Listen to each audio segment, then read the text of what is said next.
The crystal flute felt like a scepter in his hand, from his vantage point near the towering ice sculpture of a swan. Liam Garrett surveyed the grand ballroom of the Astor Hotel, the air thick with the scent of lilies and expensive perfume, hummed with the conversations of the city's elite. On his arm, Katerina Petrov was a vision in emerald silk, her laughter like a perfectly tuned bell drawing admiring glances that Liam absorbed as his own. He was here. He had arrived. This night, the annual Viridian Dynamics Starlight Serenity Gala was his coronation. He was the rising star, the man with the brilliant future, and the beautiful woman beside him was the perfect accessory. The lie he'd told his wife, a dull, mandatory work retreat, was a small necessary price for this taste of the life he truly deserved. He took a sip of champagne, the bubbles a fizzy premonition of his victory. He felt untouchable. Liam Garrett believed life was a game of chess, and he was 3 moves from checkmate. At 32, he was a senior project manager at Viridian Dynamics, a titan of the tech finance world. He had a corner office, well, an office near a corner, a 6-figure salary, and a clear trajectory to a vice presidency before he hit 40. He had played every move perfectly. He'd graduated top of his class, networked relentlessly, and put in the punishing hours that separated the contenders from the coasters. His marriage to Nora had been another strategic move, at least in the beginning. Nora Wallace was beautiful, intelligent, and came from a respectable, if not wealthy, family. She was an architectural designer, with a quiet ambition that he'd found charming.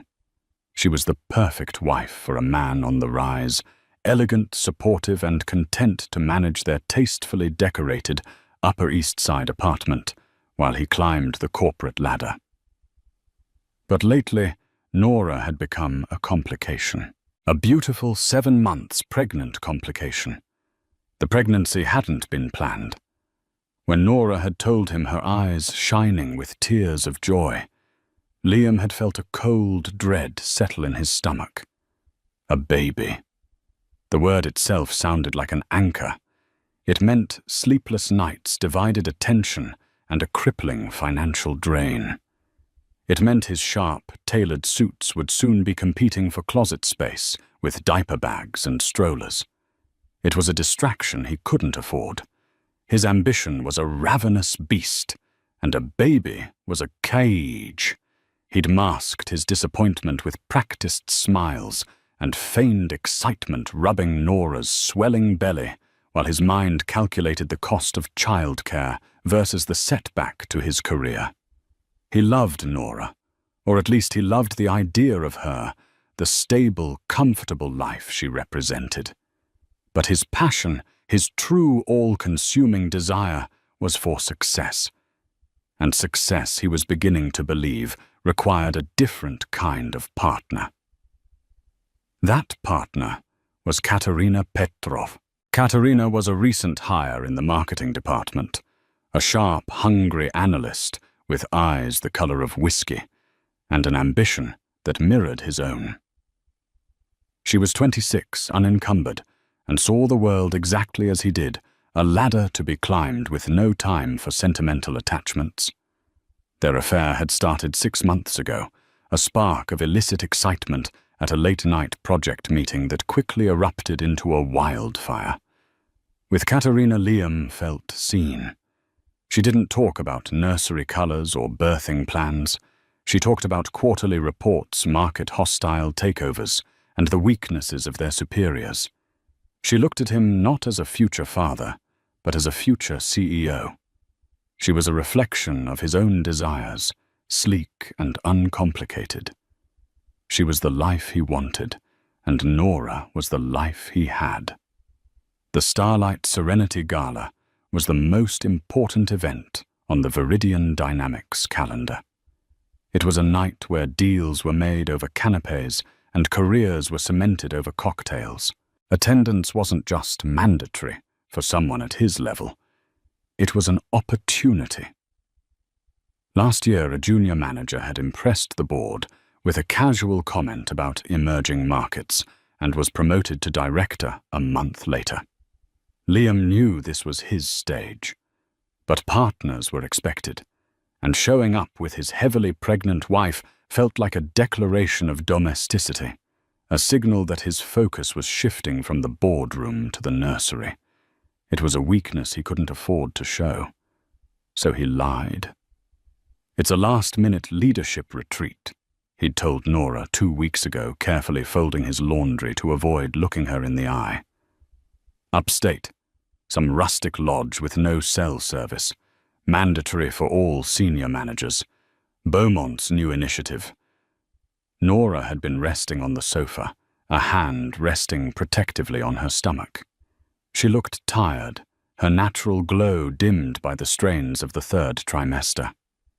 "Oh, Liam, this weekend. But we were going to finish the nursery." "I know, honey. I'm so sorry," he'd said, his voice dripping with synthetic regret. "I tried to get out of it, but it's Desmond Beaumont's pet project. You know how he is. My hands are tied." He'd leaned down and kissed her forehead, inhaling the familiar scent of her lavender shampoo and feeling a pang of something he refused to identify as guilt. "It's only 2 nights. I'll be back Sunday afternoon, and I promise we'll spend the whole day on the baby's room." She had sighed, a soft, weary sound. "Okay. Just be safe. I don't like the idea of you driving up there so late." "I'll be fine," he'd assured her. "I'll miss you. Both of you." The lie had been surprisingly easy. It slid off his tongue like silk. Now, standing in their bedroom 2 weeks later, the lie was taking physical form. He adjusted the knot of his Tom Ford tie, the dark silk a stark contrast to the crisp white of his bespoke shirt. He checked his reflection in the antique mirror above Nora's dresser. The man looking back was powerful, confident. He looked like he belonged at the Astor. From the living room, he could hear the television murmuring. Nora was likely already asleep on the couch. He grabbed his garment bag, which held his tuxedo and his briefcase. "I'm heading out, honey," he called, his voice bright and cheerful. There was a rustle from the other room, and Nora appeared in the doorway, wrapped in a soft cashmere robe. She looked pale. "Already be careful on the road, Liam."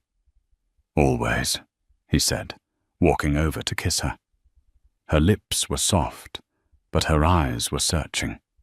For a terrifying second he thought she knew. He saw a flicker of doubt, a shadow of suspicion in their depths. But then it was gone, replaced by a tired smile. "Call me when you get there, if you can get a signal," she said. "Of course. The minute I do," he lied again. "Now get some rest. Don't wait up." He left the apartment without looking back. The weight of his deception, a thrilling electric current in his veins. He took a taxi not to some fictional upstate lodge, but to a suite he'd booked at the St. Regis, where Katerina was waiting. When he opened the door, she was standing by the window, the city lights of Manhattan glittering behind her, like a carpet of diamonds. She turned, and his breath caught. She was wearing a floor-length gown of emerald green silk that clung to her every curve. A diamond necklace, a gift from him, sparkled at her throat. "You're late," she purred, gliding towards him. "The wife was saying her goodbyes," he said, dropping his bags and pulling her into an embrace. She smelled of Chanel No. 5 and ambition. "Poor you," she whispered, her lips brushing against his ear. "Trapped with the Madonna while your kingdom awaits. Don't worry. Tonight you're with your queen."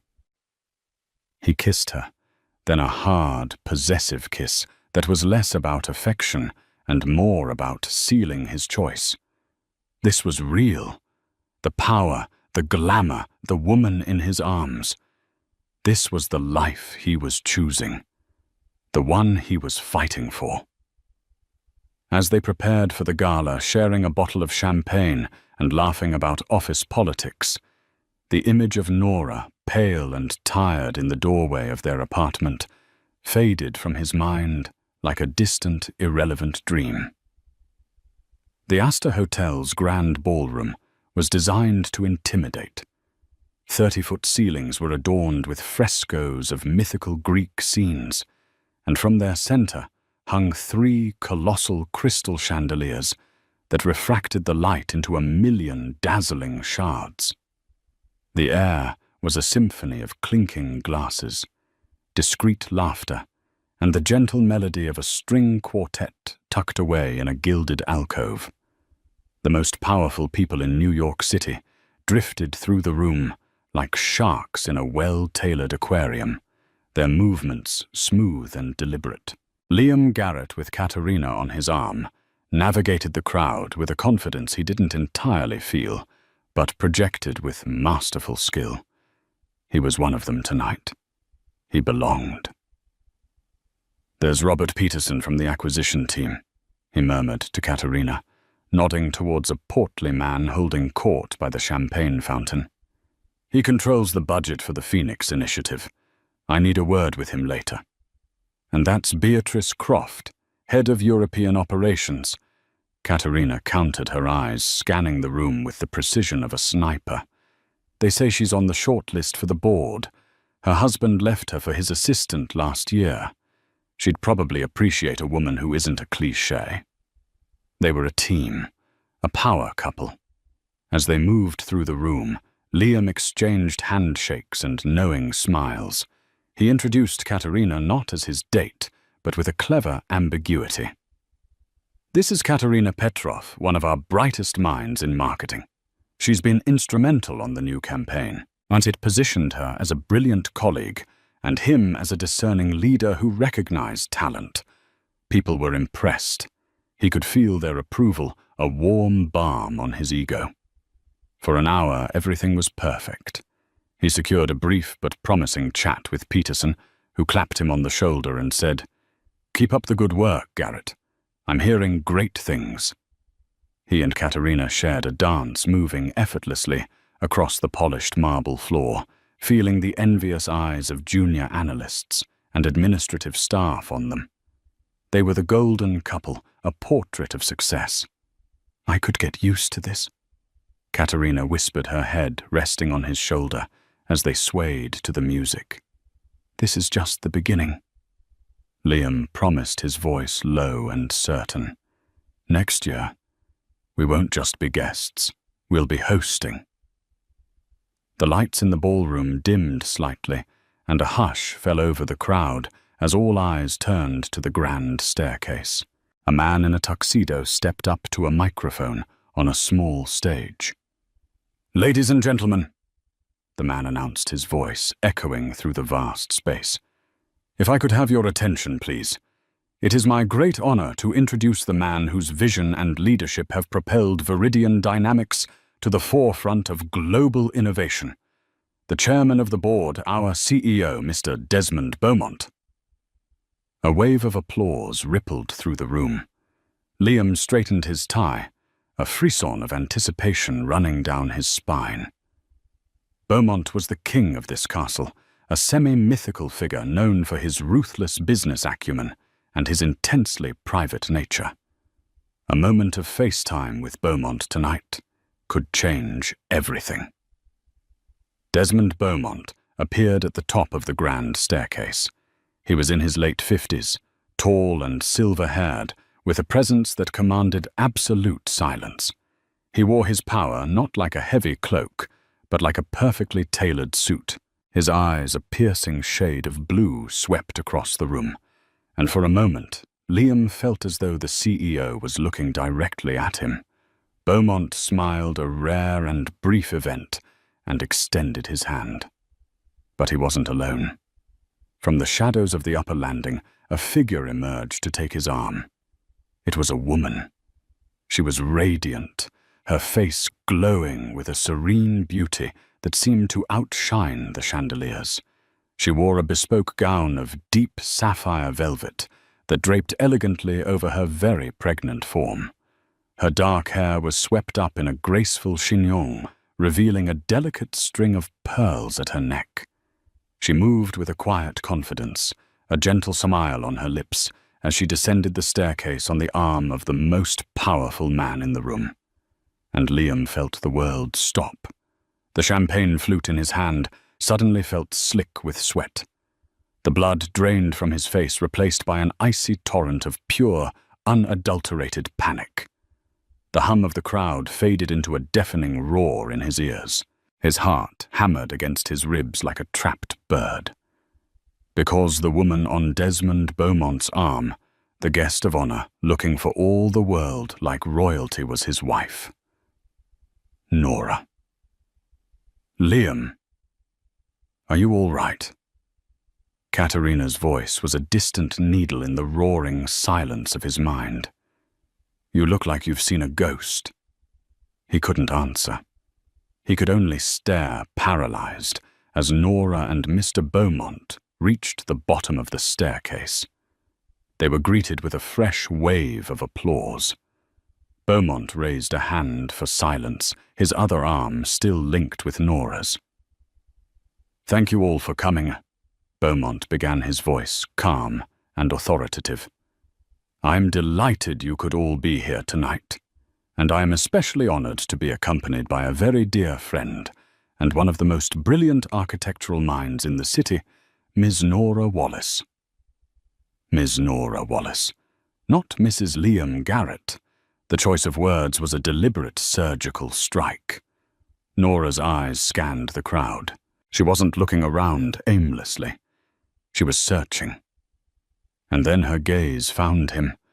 Across the sea of faces, through the shimmering light and champagne-fueled chatter, her eyes locked with his.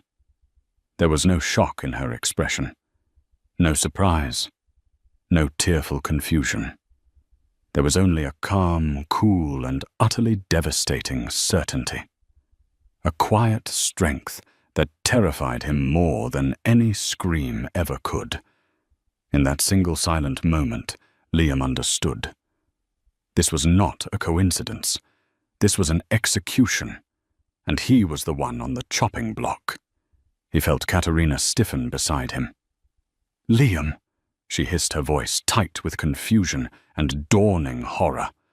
That's your wife. What is your pregnant wife doing here with the CEO? Liam Garrett. The man who was 3 moves from checkmate finally looked down at the board and realized he had been playing the wrong game all along. He had never been the player. He had only ever been the pawn. The world, which had stopped for a brief, heart-stopping eternity, came crashing back into motion with brutal force. Liam's first instinct was primal flight. He wanted to turn, to melt into the damask wallpaper, to become invisible. He gave Katerina's arm a sharp tug. We have to go, he rasped, his throat dry as dust. Now. Katerina pulled her arm away, her face a mask of disbelief and fury. Go, Liam, what is going on? You told me she was upstate. You told me she was sick. Her voice was a low, venomous whisper. The adoration from moments before had curdled into contempt. I can explain later. We just need to leave, he insisted, his eyes darting around the room. It was too late. People were already starting to notice. He saw Peterson from Acquisitions raise an eyebrow. He saw Beatrice Croft lean in to whisper something to her colleague. The whispers were spreading a poison seeping through the elegant crowd. He and Katerina, the golden couple, were suddenly the subject of intense, predatory scrutiny. They were a scandal in the making. Before he could drag Katerina towards the exit, the crowd parted. Desmond Beaumont was approaching with Nora still gracefully on his arm. They moved with an unhurried, regal pace that felt like the slow walk of a headsman. Liam's mind raced, desperately searching for a story, a lie, any plausible explanation that could defuse the bomb that was about to detonate in the center of his life. Nothing came. His usually sharp intellect was a fog of pure panic. "Garrett," Beaumont said, his voice a smooth, cold stone. He stopped a few feet away, his gaze sweeping over Liam and then landing on Katerina with dismissive curiosity. "I don't believe I've had the pleasure." Liam's mouth opened, but no sound came out. He felt Katerina jab him sharply in the ribs. "This is Katerina Petrov." Liam managed to stammer his voice, sounding thin and foreign. "From marketing. A colleague." The word colleague felt pathetic and hollow. Nora's gaze fell upon Katerina. She took in the emerald dress, the diamond necklace, her diamond necklace, Liam realized, with a fresh wave of horror. A family heirloom he had claimed was being reset at the jeweler, and her expression remained one of serene composure. There was no flicker of anger, only a faint, almost imperceptible sadness. "Miss Petrov," Nora said, her voice soft but clear, cutting through the tension. "That is a beautiful necklace. It has been in my husband's family for generations." Katerina's hand flew to her throat, her face flushing a deep, mottled red. The diamonds suddenly felt like burning coals against her skin. She looked at Liam, her eyes wide with betrayal and humiliation. She wasn't just his mistress. She was an unwitting participant in a theft, a pawn in a game far more complex than she had imagined. Beaumont watched the exchange with the detached interest of a scientist observing a chemical reaction. "Indeed," he said, his eyes finally settling on Liam, and the temperature seemed to drop 10 degrees. "Family is so important, isn't it, Garrett? A foundation of trust and integrity. Tell me, how is the leadership retreat going? I confess I wasn't aware I had scheduled one." The question was a clean, precise stab. It wasn't an accusation.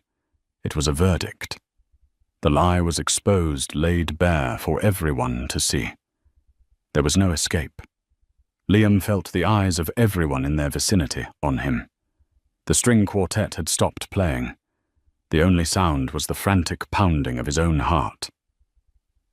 "Sir, there's been a misunderstanding," he began, but the words died on his lips.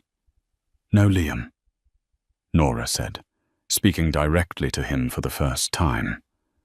Her voice was still quiet, but it carried the weight of absolute finality. "There has been no misunderstanding. There has only been a clarification." She looked him straight in the eye, and for the first time he saw past the gentle wife he had taken for granted. He saw a woman of immense, formidable strength, a woman who had taken her deepest pain and forged it into a weapon of righteous judgment. He had underestimated her. He had underestimated her profoundly. Beaumont gave a slight, almost imperceptible nod to his security detail, who began to subtly shepherd the nearest guests away, creating a small, isolated island of humiliation. "Nora, my dear, perhaps you'd like to get some fresh air," Beaumont suggested gently, his tone shifting from icy executive to concerned friend. "The air in here has become rather unpleasant." He guided Nora away, leaving Liam standing alone with Katerina. The protective bubble burst, and the full force of Katerina's fury erupted. "You absolute fool!" she hissed, her voice shaking with rage. She ripped the necklace from her throat, the clasp breaking, and shoved it into his chest. "You used me, You brought me here to be humiliated in front of the entire company. My career is over. You've ruined me. Kate, listen to me." He started reaching for her. "Don't you dare touch me," she spat, backing away as if he were diseased. "You are a dead man, Liam Garrett, and you are on your own." She turned and fled, pushing her way through the gawking crowd, her emerald dress a streak of color in his collapsing world. Liam was left standing alone in the center of the ballroom floor. The whispers were no longer whispers. They were a dull, condemning roar. He saw his boss, the head of his department, pointedly turn his back. He saw the faces of his colleagues, a mixture of pity, disgust, and schadenfreude. He had walked into the Starlight Serenity Gala, feeling like a king. He now knew with sickening certainty that he had just walked into his own public execution. He was no longer a rising star. He was a cautionary tale, a disgrace. And the worst part, the part that twisted in his gut like a shard of glass, was that he had no one to blame but himself. The story of Nora's arrival at the gala didn't begin that night. It began 5 weeks earlier with the scent of perfume. It was a Tuesday. Liam had come home late, claiming a project had blown up, and he'd been forced to stay and put out the fire. It was a common occurrence, one Nora had long accepted as part of being married to an ambitious man. He'd slipped into bed murmuring a tired apology and fallen asleep instantly. But Nora had stayed awake, her mind racing. As he'd leaned over to kiss her goodnight, she had caught a faint, unfamiliar fragrance on his shirt collar. It was a floral, musky scent, expensive and distinct. It was not her perfume. It was not the perfume of any of his female colleagues she knew. It was the first loose thread. Nora had tried to dismiss it. She was pregnant. Her hormones were a mess, and her sense of smell was notoriously heightened. She was being paranoid. But the thread once noticed could not be unseen. She started to pay attention. The late nights became more frequent. The business trips on weekends, which had once been rare, were now a monthly occurrence. Liam grew more distant, his phone guarded with a ferocity that was new and alarming. He would take calls in the other room, his voice a low conspiratorial murmur. When she'd once found his credit card statement left on the counter, she noticed a charge for a lavish dinner at La Perle, a romantic restaurant they had never been to together. When she asked him about it, he'd waved it away as a client dinner, his eyes not quite meeting hers. The lies were clumsy, but her trust in him had been so absolute that she hadn't seen them for what they were. Now her vision was painfully clear. Each lie was a small cut, and she was bleeding out emotionally in the beautiful apartment they had built together. The confirmation came from a single careless mistake. Liam had a habit of syncing his personal calendar with the family's shared digital calendar on the kitchen tablet. He usually remembered to set his more sensitive appointments to private. One Thursday afternoon, he forgot. An entry popped up on the tablet screen. K. St. Regis, 8 p.m. It was for the following night. It was an evening he had told her he would be working late at the office.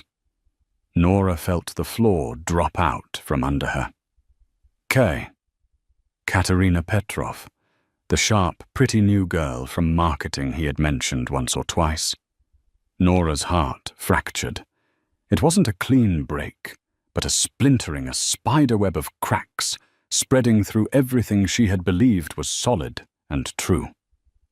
She sat at her kitchen table for an hour, one hand on her belly, feeling the gentle kicks of their unborn child, and wept. Her first instinct was to confront him, to scream, to throw his perfectly ironed shirts out the window. But what would that achieve? He would lie. He would deny, deflect, and gaslight her until she questioned her own sanity. She would be the hysterical pregnant wife, and he would be the calm, rational husband dealing with her hormonal outbursts. He would win. As her tears subsided, a cold, hard resolve began to form in their place. This wasn't just an affair. It was a profound betrayal of the vows they had made and the family they were about to create. He had gambled with their future, with her dignity, with their child's life. A quiet, private confrontation was not enough. The punishment had to fit the crime. His reputation, the very thing he valued more than her, more than their baby, had to be the price. That weekend, she called Desmond Beaumont. Mr. Beaumont was not just Liam's CEO. He had been a close, dear friend of her late father. They had gone to business school together. When her father passed away from a sudden heart attack 10 years ago, Desmond had stepped in, becoming a quiet, protective presence in her life. He'd sent her a card on every birthday, offered her sage advice when she started her own design firm, and attended her wedding to Liam, giving a warm speech that had brought her to tears. He was family. They met for coffee in a discreet corner of a cafe in the West Village. Nora, her voice trembling at first, laid out her suspicions, her evidence and the calendar entry. She didn't cry. Her pain was too deep for tears. It had solidified into a cold, heavy weight in her chest. Desmond listened patiently, his piercing blue eyes filled with a deep, fatherly concern. When she finished, he was silent for a long time, stirring his espresso. "Nora," he said. Finally, his voice gentle but firm. "I am so terribly sorry that you are going through this. You and this child deserve so much better." He sighed a heavy, weary sound. "To be honest, I've had my own concerns about Liam for some time." Nora looked up surprised. "Professionally," he clarified. "He's ambitious, which is fine, but his ambition is brittle. He cuts corners. He takes credit for the work of his junior team members. On the Phoenix Initiative, he submitted a report with projections so wildly optimistic they bordered on fraudulent. I've had my internal audit team looking into his work for the past month. He's a man who cares more about the appearance of success than the integrity it takes to achieve it." He looked at her directly. "It seems his character is consistent in all aspects of his life." That was the moment the plan began to form. "The Starlight Gala is in 2 weeks," Desmond said, his mind already working. "He will be there. He cannot afford to miss it. And a man like him will not attend alone. He will want to show off his conquest. He told me he has a mandatory work retreat that weekend." Nora said, the lie now sounding absurdly transparent. Desmond's lips thinned into a hard line. "Of course he did. Nora, you could confront him at home. He will lie and deny. Or you could confront him in the place where his reputation is currency. You could walk in on the arm of his boss, not as a victim, but as an honored guest. You let the world see him for what he is." The idea was terrifying. The thought of facing Liam and his mistress in public made her feel physically ill. But the alternative, a tearful private fight where he would control the narrative, was worse. This was not about revenge. It was about justice. It was about taking back her power. "I'll do it," she said, her voice stronger than she thought possible. In the 2 weeks that followed, Nora operated with a newfound purpose. She enlisted Desmond's help. His private secretary arranged for a confidential appointment with one of the top divorce attorneys in the city, an aggressive but brilliant woman named Helena Shaw. Nora met with her, calmly explained the situation, and began the process of financially disentangling herself from Liam. Desmond's team did a quiet background check on Katerina Petrov, revealing a history of leveraging relationships for professional gain at her previous 2 jobs. They also discovered through a discreet inquiry at a high-end jeweler that Liam had recently brought in a family heirloom, an antique diamond necklace to be cleaned. He had picked it up the day before. The sapphire velvet dress was Desmond's idea. "You will not look like a victim," he had told her. "You will look like a queen. He commissioned it from a private couturier, a designer Nora had always admired. When she tried it on, looking at her reflection, pregnant, powerful, and poised, she finally felt ready. On the night of the gala, as Liam was kissing her goodbye, she had to marshal every ounce of her strength to keep her face a mask of placid ignorance. The moment the door clicked shut behind him, her composure broke for a moment. She leaned against the door, a single tear tracing a path down her cheek. It was a tear not of sadness, but of mourning for the man she thought she had married, and for the future he had so carelessly thrown away. Then she wiped the tear away, took a deep breath, and began to get ready. An hour later, a black town car sent by Mr. Beaumont was waiting for her downstairs. As she rode towards the Astor, she didn't feel nervous. She felt calm. She was no longer Liam Garrett's wife, a supporting character in his story. She was Nora Wallace, and this was the first page of hers. The drive from the Astor was a blur of recriminations and screeching tires. Liam gripped the steering wheel of his Audi, his knuckles white, as Katerina unleashed a torrent of fury from the passenger seat. "A family heirloom!" "You gave me his pregnant wife's necklace," she shrieked, her voice raw. "Do you have any idea how I looked? I looked like a cheap, pathetic thief. I didn't think she would be there." Liam shot back his own panic, fueling his anger.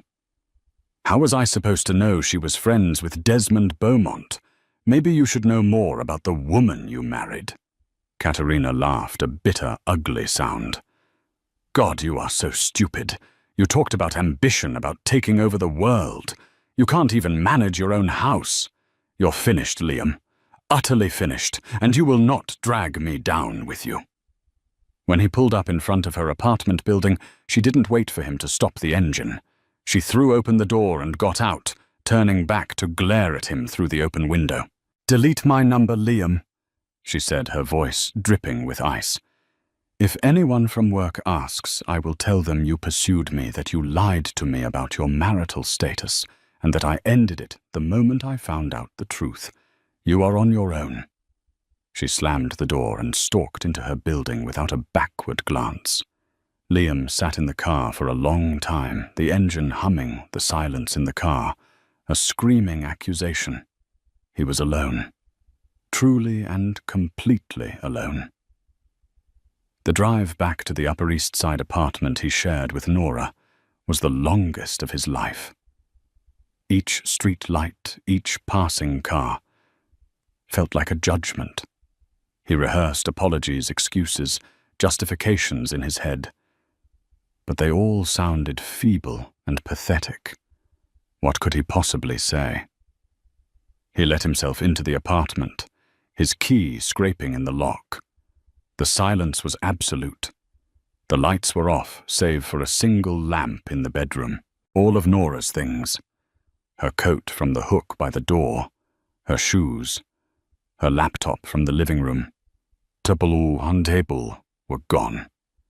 A cold dread, heavier and more profound than the panic he'd felt at the gala, settled over him. On the center of their perfectly made bed lay a single sheet of cream-colored stationery. It was Nora's personal letterhead. Her handwriting was as neat and elegant as ever. There were no blots, no angry slashes, no signs of emotional distress. It was calm, controlled, and utterly devastating. "Liam, I will be staying with friends. Do not try to contact me. You will be hearing from my lawyer, Helena Shaw, on Monday morning.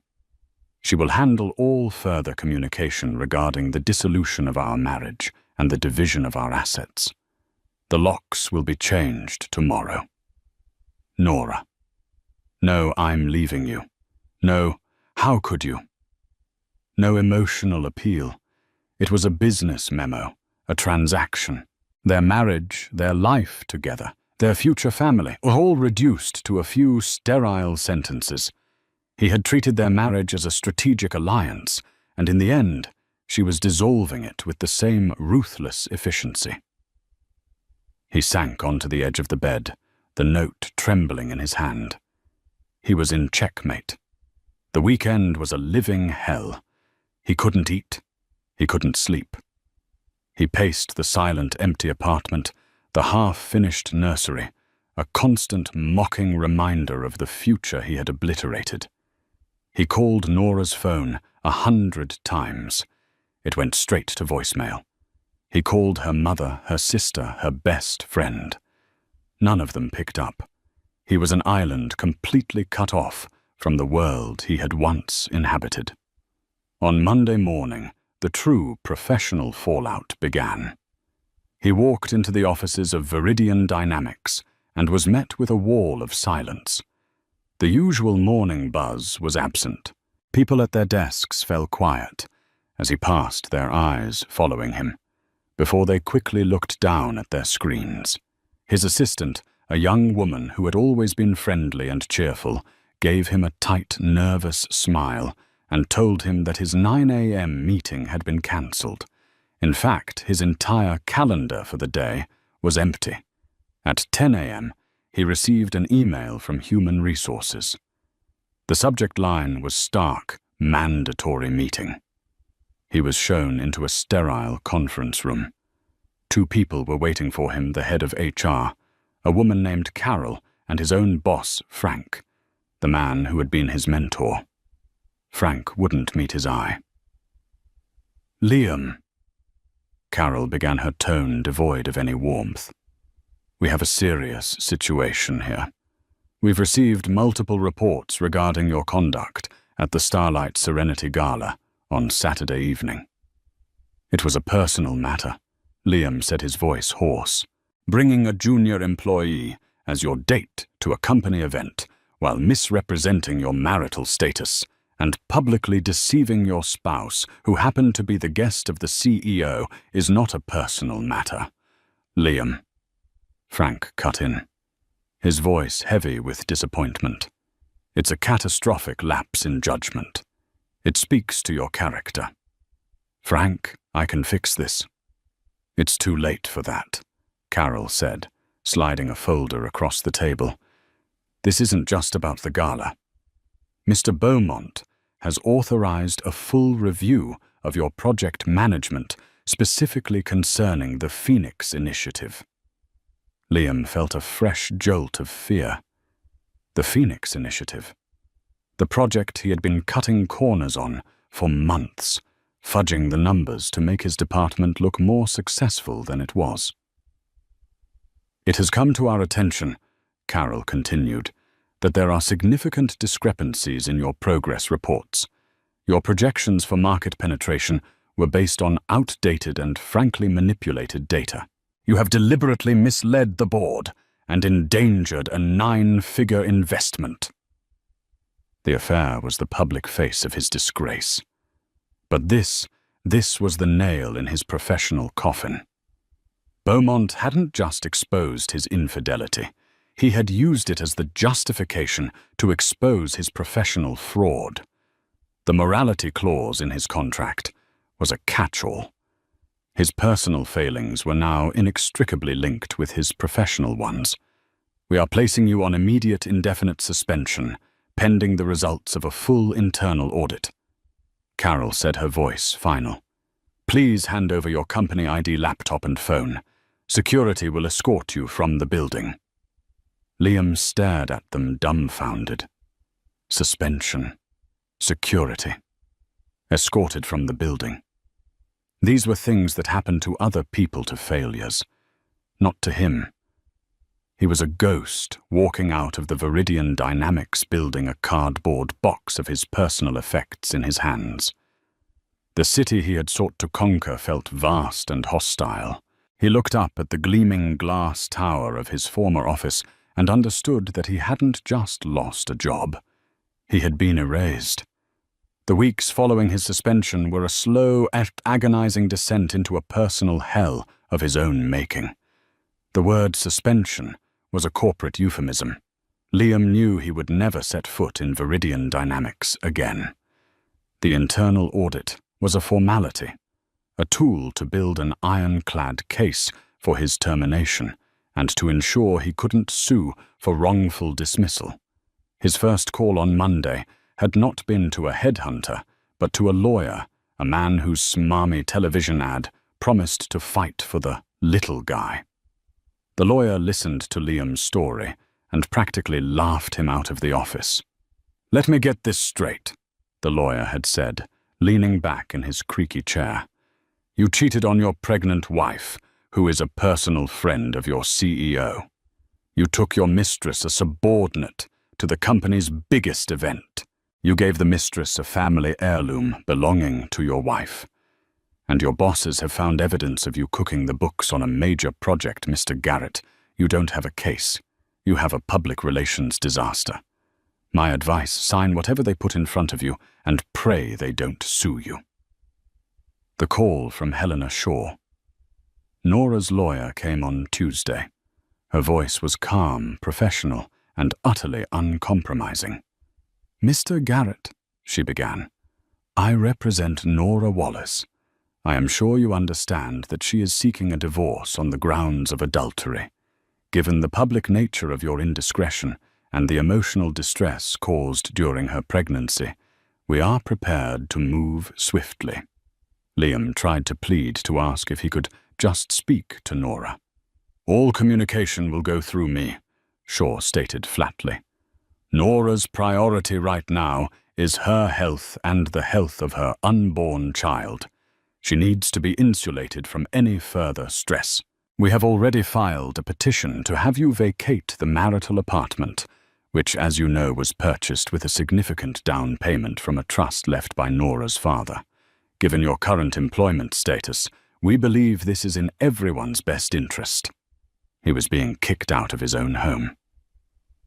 He had a week. He spent those last few days in the apartment like a ghost surrounded by the life he had systematically dismantled. He packed his belongings into boxes, each object a painful memory.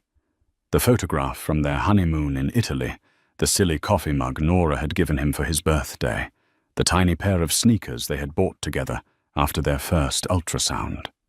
He tried to salvage his career, making discreet calls to contacts at other firms. The response was universally chilly. The story of the Gala had spread through the tight-knit world of New York finance and tech like a virus. No one wanted to touch him. He was toxic, a liability. The man with the golden future was now radioactive. Katerina, as promised, had thrown him to the wolves. Liam heard through the grapevine that she had given a tearful, convincing performance to HR, painting herself as the innocent victim of a manipulative superior. She claimed he'd told her he was already separated and that the Gala was meant to be their first public outing as a couple. She had kept her job. In a cruel twist of irony, her reputation as a woman who had been wronged by a powerful man gave her a strange sort of cachet. She had played her hand perfectly. The day he moved out of the apartment was grey and rainy, a fitting, pathetic fallacy for the state of his life. He hauled his boxes into a rented van and drove to a soulless, month-to-month furnished apartment in a neighborhood he used to fly over in a helicopter during corporate tours. The apartment smelled of stale cigarette smoke and regret. His termination from Viridian was finalized a week later. The email was brief and brutal. He was fired for gross professional misconduct and multiple violations of the company's code of ethical conduct. His stock options were void. His severance was non-existent. His downfall was complete. He had lost his wife, his child, his home, his career, and his reputation all in the space of a few weeks. He would sit in his drab new apartment for hours, staring at the peeling paint on the walls replaying the night of the Gala in his mind. He saw the chandeliers, heard the music, felt the thrill of anticipated victory. And then he saw Nora's face.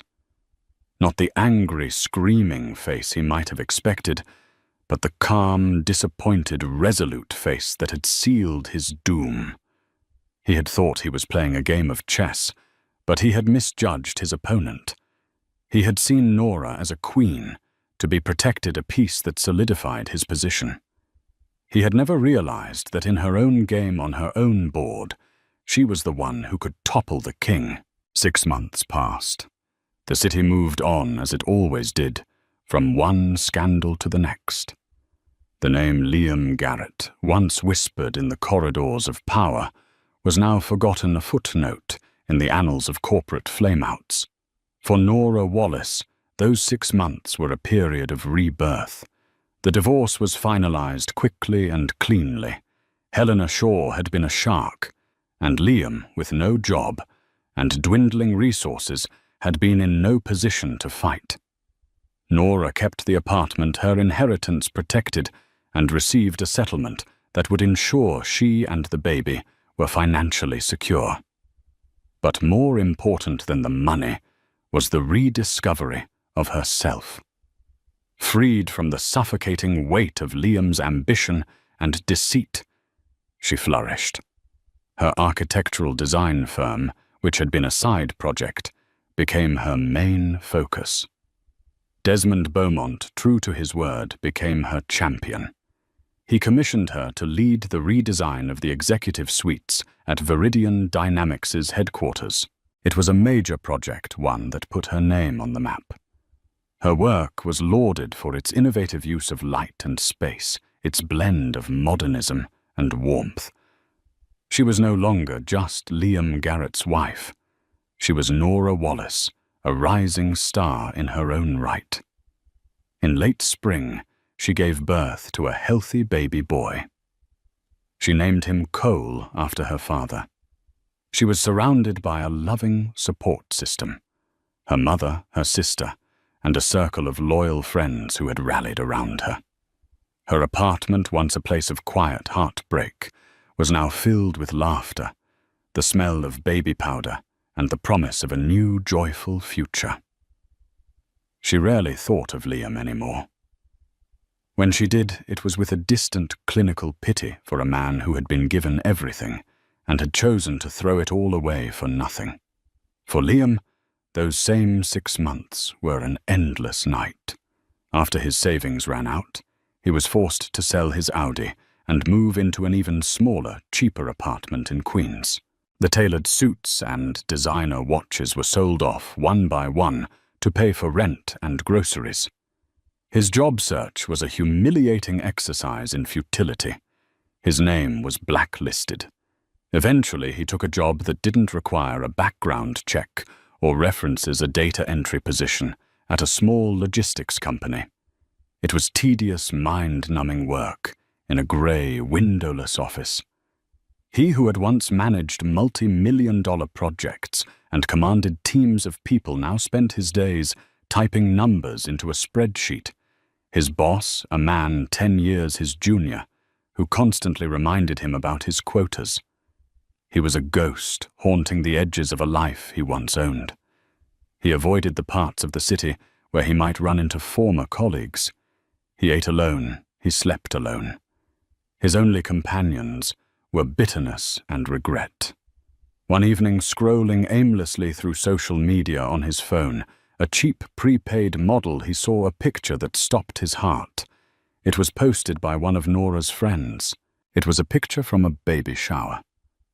Nora was in the center, seated in a large wicker chair, radiant and smiling.